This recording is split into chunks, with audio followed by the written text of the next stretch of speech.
IT రంగంలో ఉద్యోగాల కోతల నేపథ్యంలో ఉద్యోగం కోల్పోయిన వారికి ఎంప్లాయీస్ ప్రావిడెంట్ ఫండ్ అంటే ఈపీఎఫ్ వినియోగంపై ముఖ్యమైన సమాచారం వెలువడింది. ముఖ్యంగా ఒరాకిల్ వంటి సంస్థల్లో లే ఆఫ్ జరుగుతున్న సమయంలో ఈ విషయం ప్రాధాన్యం సంతరించుకుంది. ఉద్యోగం పోయిన తర్వాత ఈపీఎఫ్ ఖాతాలో ఉన్న మొత్తంలో 75% వరకు ఉద్యోగులు వెంటనే ఉపసంహరించుకోవచ్చు. మిగతా 25% మాత్రం ఖాతాలోనే ఉంచితే అది వార్షికంగా సుమారు 8.25% వడ్డీతో పెరుగుతూ ఉంటుంది.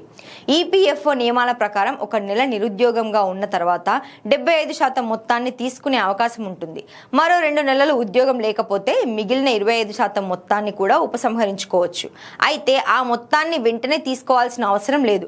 భవిష్యత్తు కోసం ఉంచితే అది వడ్డీతో పెరుగుతుంది. నిపుణులు చెబుతున్నది ఏమిటంటే అత్యవసర ఖర్చుల కోసం మాత్రమే ఈపీఎఫ్ డబ్బు ఉపయోగించాలి. మొత్తాన్ని ఒకేసారి తీసేయడం కంటే కొంత భాగాన్ని వదిలిపెట్టడం మంచిదని సూచిస్తున్నారు. ఇక ఉద్యోగం తిరిగి పొందిన తర్వాత అదే ఈపీఎఫ్ ఖాతాను కొనసాగించవచ్చు. కొత్తగా ఖాతా తెరవాల్సిన అవసరం ఉండదు. మొత్తంగా చూస్తే నిరుద్యోగ సమయంలో ఆర్థిక భద్రత కోసం ఈపీఎఫ్ ఒక ముఖ్యమైన ఆధారంగా నిలుస్తోంది. సరైన విధంగా వినియోగిస్తే ఇది తాత్కాలిక అవసరాలను తీర్చడమే కాకుండా భవిష్యత్తుకు కూడా సహాయపడుతుంది.